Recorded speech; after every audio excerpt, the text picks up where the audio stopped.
السلام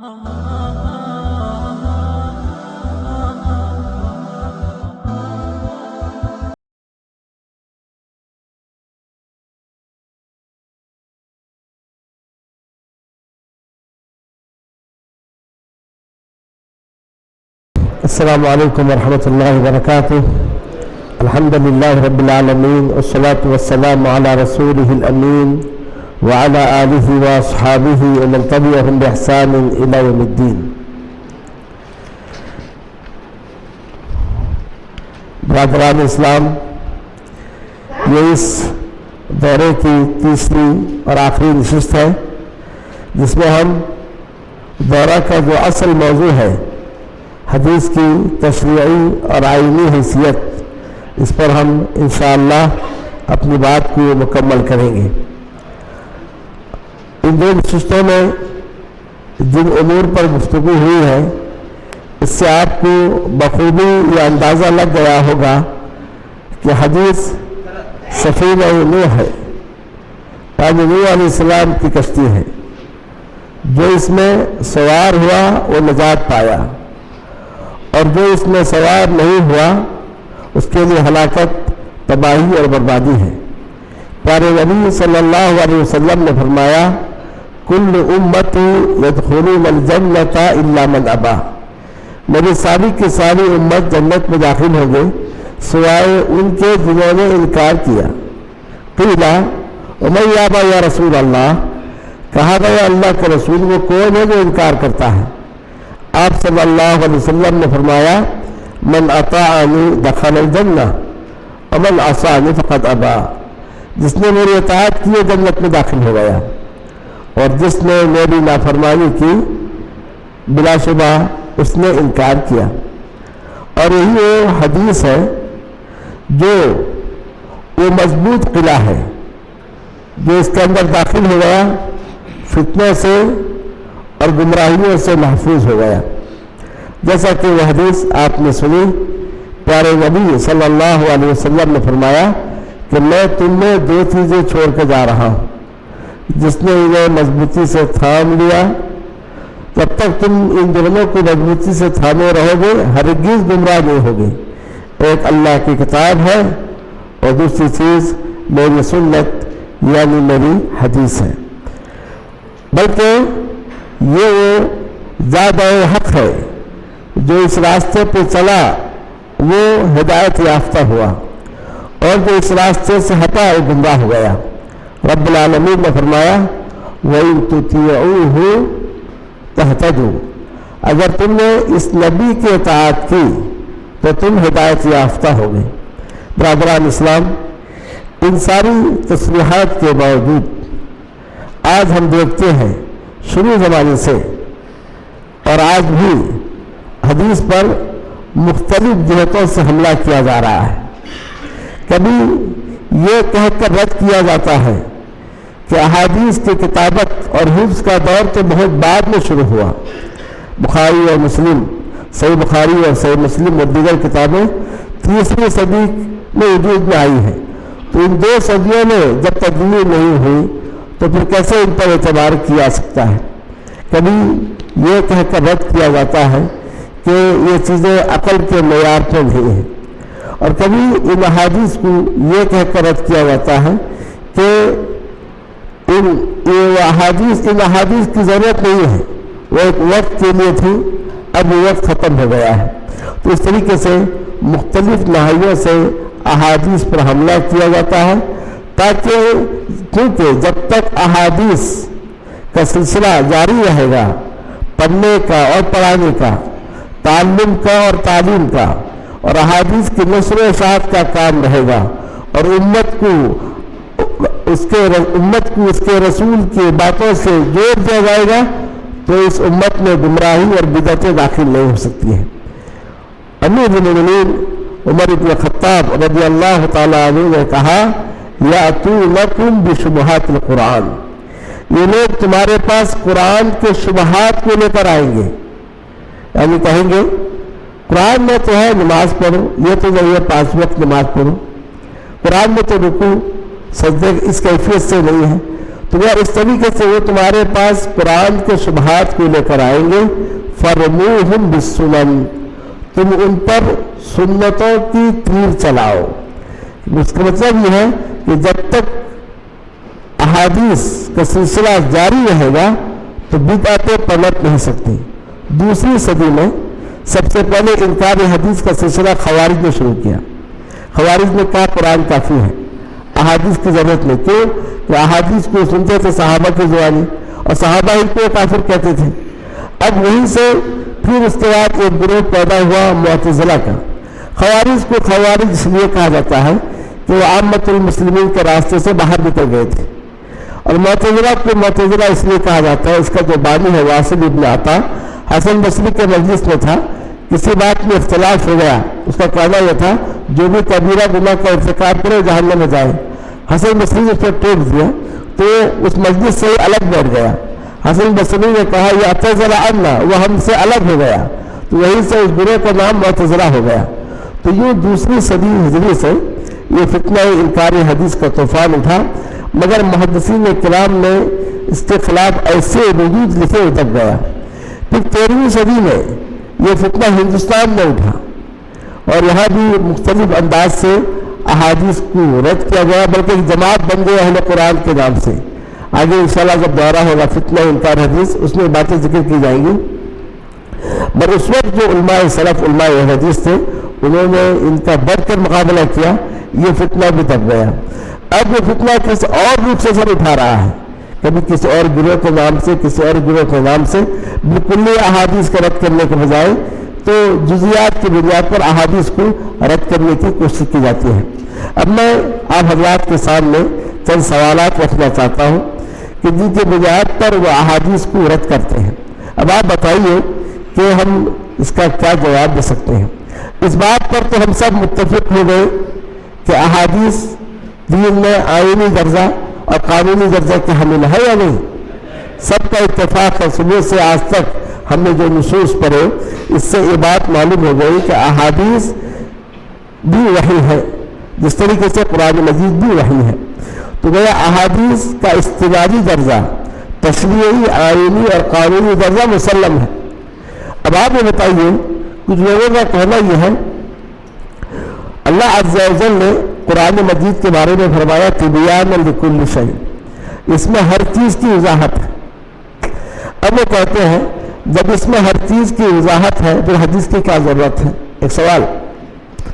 منکرین حدیث کا کہنا یہ ہے قرآن مجید میں اللہ عز و جل نے قرآن مجید کے بارے میں فرمایا تبیان لکل شیء، یہ وہ کتاب ہے جس میں ہر چیز کی وضاحت ہے۔ جب ہر چیز کی وضاحت ہے تو پھر کیا ہے، اس کی کیا ضرورت ہے؟ جب ہر چیز کی وضاحت ہے تو پھر حدیث کی کیا ضرورت ہے؟ ایک سوال سوچ کر رکھیے جواب۔ دوسرا سوال یہ ہے، وہ یہ کہتے ہیں کہ اللہ عز و جل نے فرمایا کہ ما فرطنا فی الکتاب من شیء، ہم نے اس کتاب میں کسی چیز کو چھوڑا ہی نہیں ہے۔ جب ساری باتیں آ گئی ہیں تو پھر حدیث کی کیا ضرورت ہے؟ یہ دو سوال ہو۔ تیسرا وہ کہتے ہیں کہ وہ سارے نصوص جس میں اطاعت رسول کا ذکر آیا ہے، جو آپ نے سنے، یہ سب اس بارے میں ہے کہ امیر کے اطاعت فرض ہے، تو یہ ہر دور کے امیر کے لیے ہے، جو بھی امیر حاکم ہوگا اس کی اطاعت کی جائے گی۔ تو اس کا کیا جواب ہے؟ چوتھا ان کا اعتراض یہ ہے کہ آپ صلی اللہ علیہ وسلم نے فرمایا میری حدیثوں کو قرآن پر پیش کرو، اگر قرآن کے موافق ہے تو ٹھیک ہے ورنہ چھوڑ دو۔ یہ وہ چار بڑے اعتراضات ہیں جو منکرین حدیث کے جانب سے ہوتے ہیں۔ ان میں پہلا جو اعتراض ہے کہ اللہ عز و جل نے فرمایا کہ قرآن میں ہر چیز کو ہم نے بیان کر دیا، اس کا کیا جواب کسی کے پاس ہے؟ قرآن میں حدیث کی بھی وضاحت کی گئی ہے اور اللہ کے رسول صلی اللہ علیہ وسلم کی اطاعت کا بھی حکم دیا ہے، اس لیے ہم حدیث کو نہیں چھوڑ سکتے۔ صحیح بات۔ تو ہم اس کا جواب یہ بھی دے سکتے ہیں کہ ایک طرف یہ مان لیا جائے قرآن میں ہر چیز کو بیان کیا گیا ہے، تو ہم کہیں کہ قرآن نے یہ بھی تو کہا وَأَنزَلْنَا إِلَيْكَ الذِّكْرَ لِتُبَيِّنَ لِلنَّاسِ مَا نُزِّلَ إِلَيْهِمْ، اے نبی ہم نے آپ پر قرآن کو نازل کیا تاکہ آپ لوگوں کو قرآن کی تفسیر کریں۔ تو سوال یہ ہے اگر قرآن میں ساری چیزیں آ گئی ہیں تو قرآن خود یہ کہتا ہے کہ اس کی تفسیر آپ کے ذمہ ہے اور قرآن کی آیتوں میں اختلاف نہیں ہو سکتا ہے۔ ہمارے فہم میں اختلاف ہو سکتا ہے، قرآن کی آیتوں میں اختلاف نہیں ہو سکتا ہے. تو لہذا ہم کہیں گے کہ جو تبیان لکل شیء کا مطلب وہی ہے کہ ہم نے اس کو ہر چیز کو کھول کے بیان کر دیا ہے. یعنی قرآن کی تفسیر کہاں سے لینی ہے، قرآن کے مبہم کی تفصیل کیا ہے، قرآن کے اجمال کی تفصیل کیا ہے، وہ یہ ہے کہ ہم نے کہا کہ کدھر لوٹو، لتبین للناس ما نزل الیہم، یعنی احادیث کے جانب لوٹو. تو اس کا جواب یہ ہے کہ قرآن نے جو کہا ہم نے ہر چیز کو بیان کر دیا ہے، تو مطلب قرآن مجید کو نازل کیے اور اس کی تفسیر کہاں سے لینا ہے وہ بھی ہم نے بیان کر دیا ہے. تو لہذا اس میں کوئی جو ہے تعارض نہیں ہے. اور دوسری جو آیت ہے کہ ہم نے کتاب میں کسی چیز کو چھوڑا نہیں، تو اس کتاب سے مراد کیا ہے؟ کتاب سے مراد لوح محفوظ ہے. تو اللہ عز و جل نے فرمایا کہ ہم نے کتاب میں کسی چیز کو چھوڑا نہیں ہے.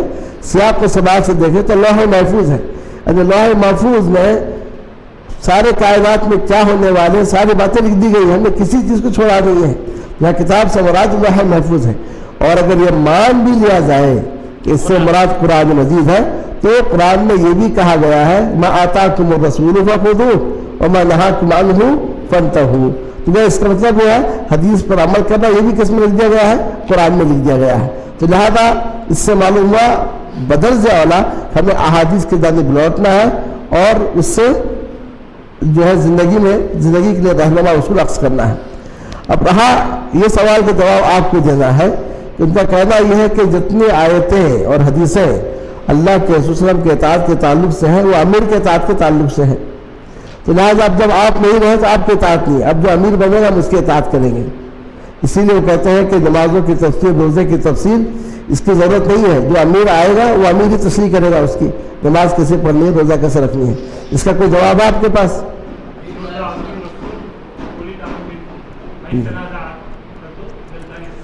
تشریح کیجیے. مطلب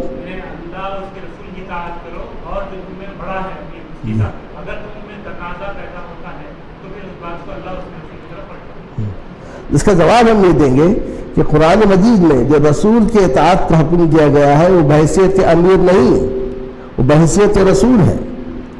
کیونکہ اگر وہ اس اطاعت سے مراد صرف امیر کے اطاعت ہوتی تو قرآن مجید نے امیر کے اطاعت کے ساتھ رسول کے اطاعت کا حکم دیا ہے. اطیعوا اللہ واطیعوا الرسول واولی الامر منکم. اللہ کے اطاعت کرو، رسول کے اطاعت کرو اور حاکموں کے اطاعت کرو. تو اگر رسول سے مراد حاکم ہوتے تو رسول کی ضرورت نہیں، پھر اولی الامر لانے کی ضرورت نہیں تھی. پھر ایک اور نقطہ دیکھیے، رسول واحد کا صیغہ ہے، اولی الامر جمع کا صیغہ ہے. یعنی رسول اس کے بعد کوئی آنے والا نہیں ہے، لہٰذا اسی رسول کو اطاعت کرنی ہے. اولی الامر آنے والے ہیں تو ہر دور میں جو اولی الامر آئے گا تم ان کی اطاعت کرو گے. تو اس طریقے سے اس کا بھی یہ جواب ہو گیا.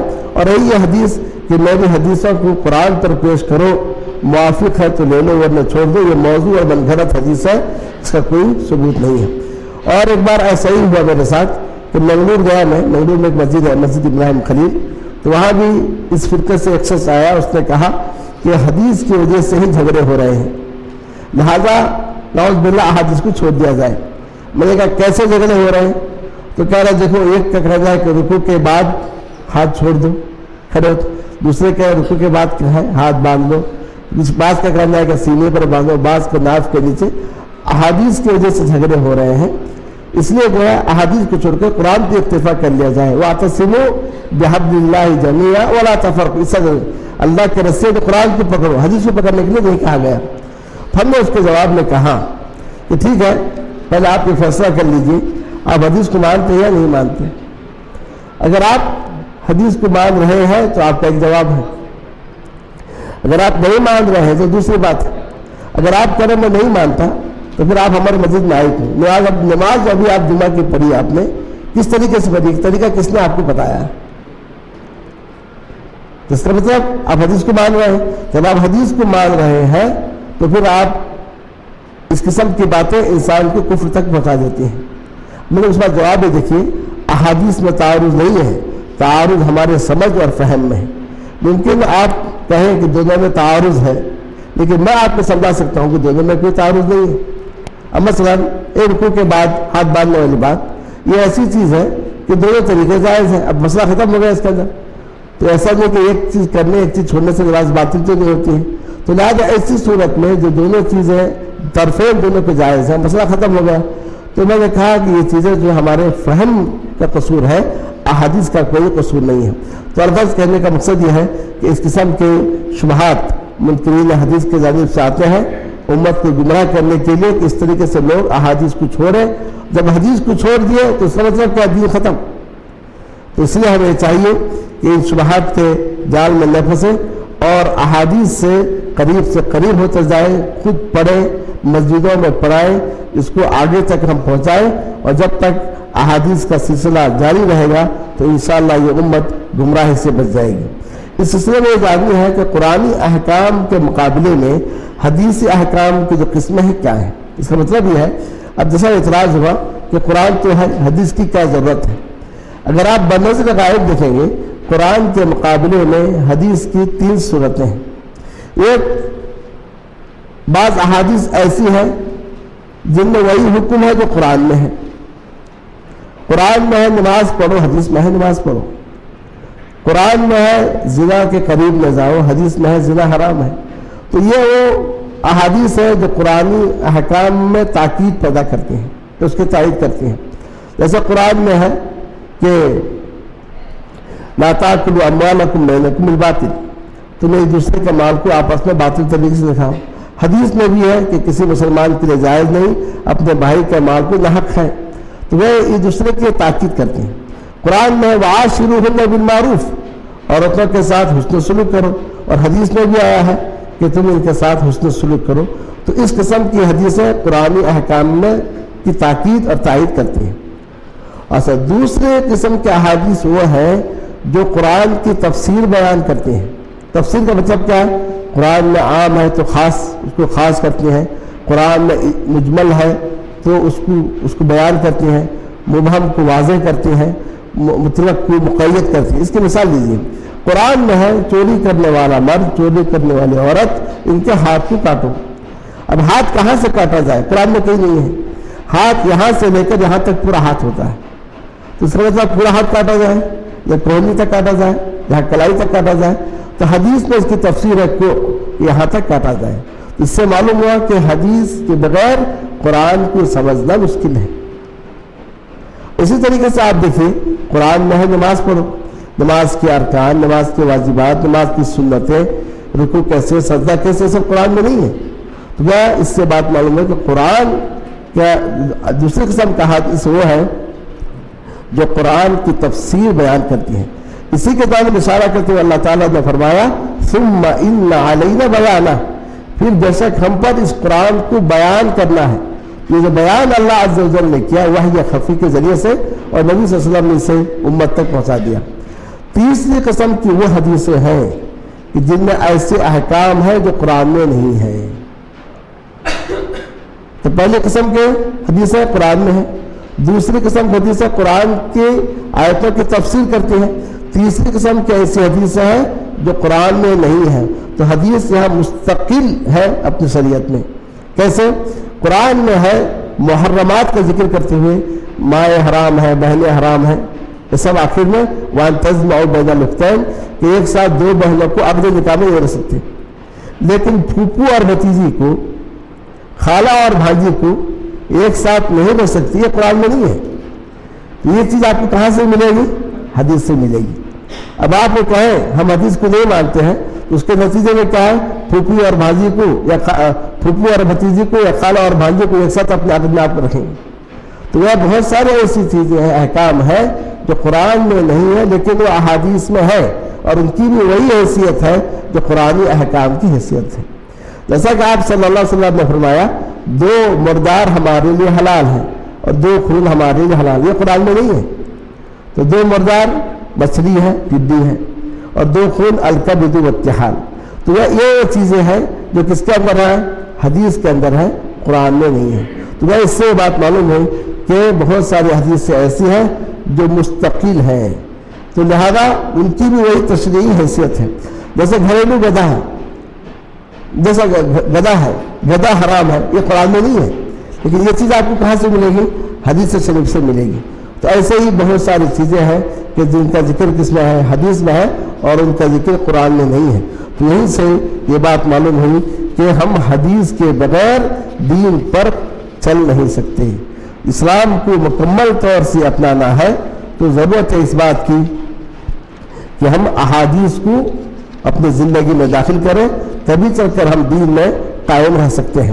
لیکن اتنا جان لیں کہ قرآن اور حدیث میں ایک حیثیت سے فرق ہے۔ فرق یہ ہے، جیسا کہ پہلے میں نے کہا کہ قرآن وحی متلو، یہ وحی غیر متلو۔ قرآن کی نماز میں تلاوت ہوتی ہے، حدیث کی نماز میں تلاوت نہیں ہوتی ہے۔ قرآن کو حالت جنابت میں چھو نہیں سکتے، حدیث کو چھو سکتے ہیں۔ تو یہ چند احکام میں فرق ہے، لیکن جس طریقے سے قرآن حجت ہے اسی طریقے سے کیا ہے؟ حدیث بھی حجت ہے دین کے اندر۔ اب آخری سوال جس سے میں اپنی بات ختم کرنا چاہتا ہوں وہ یہ ہے، اب آپ یہ مان لیے کہ احادیث بھی دین میں حجت ہے، لیکن سوال یہ ہے کیا ویسے ہی حجت ہے جیسا قرآن، یا قرآن کے نیچے کے درجے میں حجت ہے؟ جواب آپ لوگوں سے، آپ کا کیا جواب؟ جیسے قرآن حجت ویسے، اور آپ لوگ نہیں، پہلے قرآن بعد میں حدیث؟ دونوں بھی برابر ہے، حجت ہے حدیث بھی۔ ہاں، تو اس کا مطلب یہ ہے فضیلت میں قرآن کا درجہ اونچا ہے، لیکن حجت کے اندر دونوں برابر ہیں۔ آج کے جی قرآن اور حدیث جو ہے ابتدا اسلام سے ساتھ ساتھ چلے ہیں۔ جیسے کہ پہلی وہی اقرا کی وغیرہ تھی تو اللہ کے رسول کا جواب کیا ہے؟ ماں آنا بخاری، حدیث بھی برابر کے شروع وہی کے ساتھ ہی ماں آنا بخاری، میں پڑھا لکھا ہوں۔ اور قرآن کی اگر یہ آیت نہ ہوتی لقد کان لکم فی رسول اللہ اسوۃ حسنہ، اگر نبی کی زندگی ہمارے لیے دنیا کے مسلمانوں کے لیے اگر یہ نمونہ نہ ہوتا جو حدیث کا انکار کر رہے ہیں تو یہ آیت بیکار ہو جاتی۔ اگر نبی کا نمونہ ہمارے لیے جو ہے حجت نہیں ہے دین کے، تو یہ آیت، اس آیت کا کیا پتہ پورا جو اسلامی چلے آتا ہے۔ ہم اس نتیجے پر پہنچے کہ جس طرح سے قرآن مجید حجت ہے، بالکل اسی طریقے سے حدیث صحیح، احادیث صحیح بھی حجت ہے۔ اس میں کوئی نمبر ایک نمبر دو کی بات نہیں ہے۔ یہی جو ہے آج کے اس دورہ کا خلاصہ ہے۔ اب آئیے ہم اس تعلق سے چند نصوص پڑھتے ہوئے جائیں۔ النبی رافع مولا رسول اللہ صلی اللہ علیہ وسلم، ابو رافع سے جو رسول اللہ صلی اللہ علیہ وسلم کے غلام تو کہتے ہیں، رسول اللہ صلی اللہ علیہ وسلم نے فرمایا لا الفین احدکم متکیا علی ارکتہ تأتیہ امر مما امرت به ونہیت عنہ فیقول لا ادری ما وجدنا فی کتاب اللہ اتبعنا۔ ایسا نہ ہو کہ میں تم میں سے کسی ایک کو اپنے گاؤں تکیے پر لیٹتے ہوئے پاؤں، میرے پاس کوئی حکم آئے جو میں نے حکم دیا ہے منع کیا تو کہ مجھے نہیں معلوم، ہمیں جو ہم اللہ کی کتاب میں پائیں گے اس کی اتباع کریں گے۔ اس قسم کی بات نہیں ہونی چاہیے۔ تو آپ صلی اللہ علیہ وسلم اپنی امت کو اس سے منع کیے ہیں۔ دوسری ایک حدیث مقدام بن معدی کا رب کی ہے کہ اللہ کے رسول صلی اللہ علیہ وسلم نے فرمایا الا انی اوتیت القرآن ومثلہ معہ، سن لو بے شک میں قرآن دیا گیا اور اس کے ساتھ اس کے جیسے دیا گیا۔ اس پر غور کیجیے، اس کے ساتھ اس کے جیسے دیا گیا، یہ مطلب کیا ہے؟ جیسا قرآن، جس طریقے سے قرآن حجت ہے اسی طریقے سے میری حدیثیں بھی کیا ہے؟ حجت ہے۔ الا یوشک رجل سبعان علی ارکتہ یقول علیکم بهذا القرآن فما وجدتم فيه من حلال فأحلوه وما وجدتم فيه من حرام فحرموه الا وانما حرم رسول اللہ صلی اللہ علیہ وسلم كما حرم اللہ۔ کہ ایسا نہ ہو کہ ایک شخص اپنے گاؤں تکیے پر لیٹا ہوا ہو، آسودہ ہو کر کہے بس قرآن کو اپنا لو، جو اس میں حلال حلال سمجھو، جو حرام حرام سمجھو، سن لو اللہ کے رسول نے جو حرام کیا ہے وہ ویسا ہی ہے جیسا کہ اللہ تعالیٰ نے حرام کیا ہے۔ اللہ کے رسول نے جن چیزوں کو حرام کیا ہے وہ ویسا ہی ہے جیسا کہ اللہ تعالیٰ نے حرام کیا ہے۔ تو مطلب دونوں ایک ساتھ برابر ہیں۔ جابر بن عبداللہ سے وہ کہتے ہیں رسول اللہ صلی اللہ علیہ وسلم نے فرمایا لعل احدکم یاتیہ حدیث من حدیثی، شاید کہ تم میں سے کوئی ایسا ہو جس کے پاس میری حدیث میں سے کوئی حدیث آئے، وہ متکئ علی ارائکتہ، وہ اپنے گھاؤ تکیے پر لیٹا ہوا ہو، فیقول، پس وہ کہے دعونا من ھذا، اس کو چھوڑو، ما وجدنا فی کتاب اللہ اتبعنا، اللہ کے کتاب میں جو ہم اس کی پیروی کریں گے۔ تو یہ اس قسم کے واقعات ہو سکتے ہیں، اس سے اللہ کے نبی صلی اللہ علیہ وسلم نے پہلے ہی متنبع کیا تھا۔ ذرا اس پر بھی غور کیجئے، کتنی اچھی بات ہے۔ حسن بصری یہ کہتے ہیں کہ عمران ابن حسین بیٹھے ہوئے تھے، ان کے ساتھ ان کے شاگرد تھے۔ ایک شخص نے کہا کس سے؟ عمران ابن حسین سے، لا تحدثون الا بالقرآن، ہمیں بس قرآن کا درس دیجیے، حدیث چھوڑیے۔ اور آج بھی ایسے لوگ ہیں، لکھ دیجیے حدیث کا درس، ان کے چہرے کو دیکھیے کیسے اتار چڑھاؤ ہوتا ہے، ایک چیڑ سے ان کی پیدا ہوتی ہے۔ کہتے ہیں لا تحدثون الا بالقرآن، کہا آپ ہم سے صرف قرآن بیان کیجیے، حدیث مت۔ فقال له ادنو، کہا قریب آ جاؤ۔ فدنا، وہ شخص قریب آ گیا۔ قال ارأيت لأكلت أنت وأصحابك إلى القرآن أكنت تجد فيه صلاة الظهر 4 وصلاة العصر 4 والمغرب 3 تقرأ في 2؟ أرأيت لو أكلت أنت وأصحابك إلى القرآن أكنت تجد الطواف 7 والطواف بالصفا والمروة؟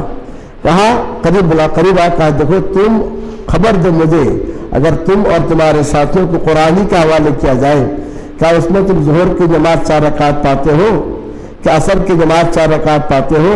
کیا مغرب کی 3 رکعت پاتے ہو جس کے 2 میں قرات کی جاتی ہے؟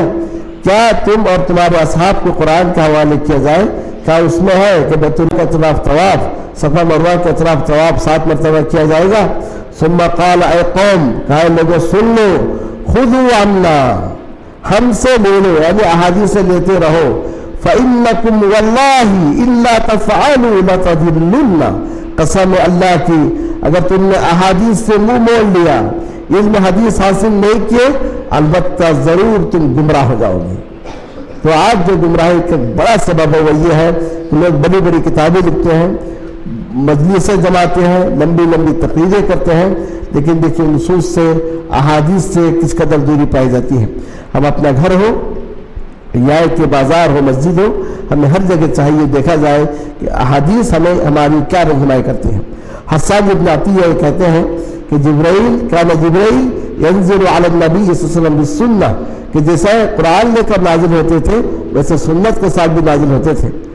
ایوب سختیانی کہتے ہیں ایک شخص نے مطرف بن عبداللہ بن شخیر سے کہا لا تحدثون الا بالقرآن، ہمیں صرف قرآن بیان کیجیے۔ فقال له مطرف نے کہا ان واللہ ما نريد بالقرآن بدلا ولكن نريد من هو عالم بالقرآن منا، کہا ہم جو حدیث بیان کرتے ہیں یہ مت سمجھو ہم قرآن سے اعراض کر رہے ہیں، قرآن کا کوئی بدل نہیں تلاش کر رہے ہیں، ہم اس شخص کو چاہ رہے ہیں جو ہم سے زیادہ قرآن کو جاننے والا ہے۔ تو اس کا مطلب یہ ہے احادیث پڑھنے کا مطلب یہ نہیں، احادیث کا درس رکھنے کا مطلب یہ نہیں کہ قرآن سے آپ رخ موڑ لیے، بلکہ آپ قرآن کے بارے میں زیادہ علم حاصل کرنے کے لیے حدیث کو آپ پڑھتے ہیں۔ اور اوزائی نے کہا کہ ایوب سختیانی نے کہا اذا حدثت الرجل بالسنہ، جب تم کسی کو حدیث بیان کرو، اور آج بھی ہوتا ہے کوئی مسئلے میں بات حدیث پیش کیجیے، فقال دعنا من هذا وحدثنا من القرآن، وہ کہ اس کو چھوڑ قرآن بیان کر، فعلم انه ضال مضل، تو جان لے وہ شخص گمراہ ہے، گمراہ کرنے والا ہے۔ اور آج اس قسم کے بے شمار لوگ آپ کو پائیں گے، کسی بات میں کہیے کہ حدیث پیش کیجئے، دلیل پیش کیجئے حدیث سے، تو فوراً ان کا رخ بدل جائے گا، اس کو چھوڑیے۔ تو آپ سمجھیے کہ ایسا شخص کیا ہے، ضال ہے اور جو ہے مضل ہے۔ تو بعد سامعین کرام، خلاصہ دورہ یہ ہے کہ قرآن کے جیسے حدیث بھی وحی ہے، بس وحی میں فرق ہے، اور احادیث کا بہت اونچا مقام ہے، اور یہ اس لیے کہ یہ اس ذات کے اقوال و افعال اور تقریرات ہے کہ جو کائنات کی سب سے افضل ترین شخصیت ہے، جسے اللہ عز و جل نے تمام انسانوں پر، تمام مخلوقوں پر فضیلت دی ہے۔ اور پھر یہ بات بھی معلوم ہوئی کہ جس طریقے سے قرآن شرعی حجت ہے،